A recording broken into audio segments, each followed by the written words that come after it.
Welcome to my channel. আজ আমরা শিখব এই ধরনের সংখ্যার বর্গ মাত্র 2 সেকেন্ডে কিভাবে করা যায়। এখানে যতগুলো নয় আছে তার থেকে একটা কম সংখ্যক নয় লিখব। এখানে দুটো নয় আছে, তাই আমি লিখব একটা নয়। এরপরে আমি 9-এর থেকে 1 কম 8 বসিয়ে দেব। যতগুলো নয় লিখেছি ঠিক ততগুলোই শূন্য 8-এর পরে বসাবো।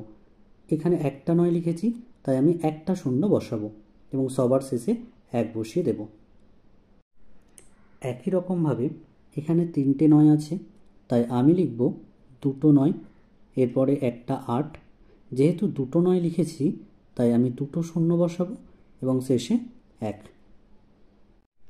এটাও তাই, এখানে 4টে নয় আছে, আমি লিখলাম 3টে নয়, এরপরে একটা 8। যেহেতু 3টে নয় আছে আমি লিখলাম 3টে শূন্য, শেষে 1। ধন্যবাদ।